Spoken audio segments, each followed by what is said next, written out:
Quand la promesse n'est pas tenue et qu'elle entraîne le drame de la petite Lola, est-ce que vous comprenez la colère d'une grande partie des Français? Et question sous-jacente, est-ce que le gouvernement se remet en question quant à sa politique d'expulsion? Je vous remercie.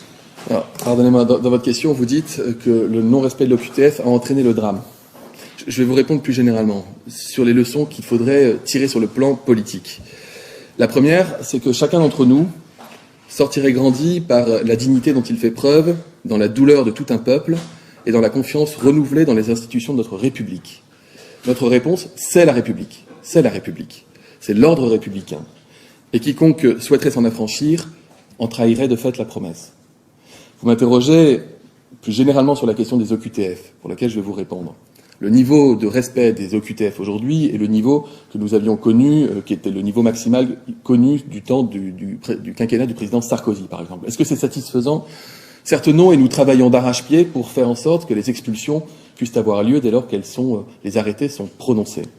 Ce qu'il faut savoir, c'est que dans la plupart des cas, lorsqu'une personne a été responsable d'un délit et qu'à la suite d'un contrôle, elle est reconnue comme en situation irrégulière, alors elle est placée dans un centre de rétention, ce qu'on appelle les CRA.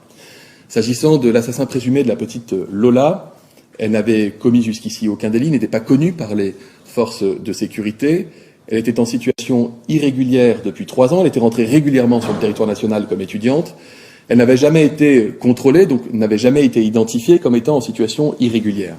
Il se trouve que le 22 août dernier, lors d'un déplacement en avion, elle a été contrôlée à Orly.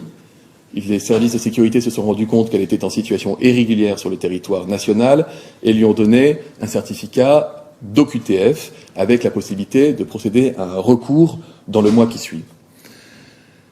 Elle n'était pas connue pour avoir commis des exactions. Elle était connue pour avoir été probablement victime de violences sexuelles, mais n'avait pas commis de délit. Je le dis parce que les choses sont importantes et que toutes les personnes qui reçoivent une OQTF ne sont pas nécessairement placées dans des centres de rétention dans l'attente de l'expulsion.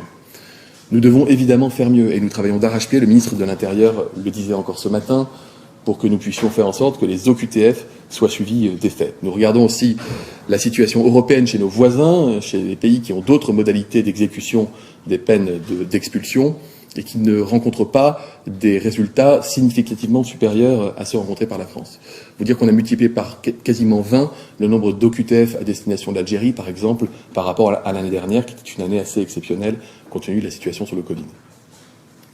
Bonjour Monsieur le Ministre, Elodie Huchard pour CNews. Je prolonge la question de mon confrère. Hier, l'opposition a accusé le gouvernement d'être impuissant. Qu'est-ce que vous leur répondez? Une deuxième question, le ministre de la Justice disait hier qu'il ne savait pas si la suspecte avait déposé un recours par rapport à son OQTF. Est-ce que vous avez eu plus d'informations à ce sujet? Merci. Mais pas encore l'ensemble des informations. Par ailleurs, je le dis de façon générale, il y a quand même le respect de l'instruction. Et donc, il y a des informations qui n'ont pas à être connues ni par le porte-parole du gouvernement, ni par les journalistes. C'est le fonctionnement normal de la justice. Et je le redis, le moment n'est pas venu de faire un procès politique ou de l'exploitation ou de la surexploitation politique ou politicienne, comme nous le voyons faire depuis quelques jours. C'est le souhait de la famille, c'est le souhait des parents. Et je le redis, dans un fonctionnement républicain, nous devons accorder notre confiance à la justice de notre pays. C'est l'ordre républicain. C'est le principe fondateur de tout le reste.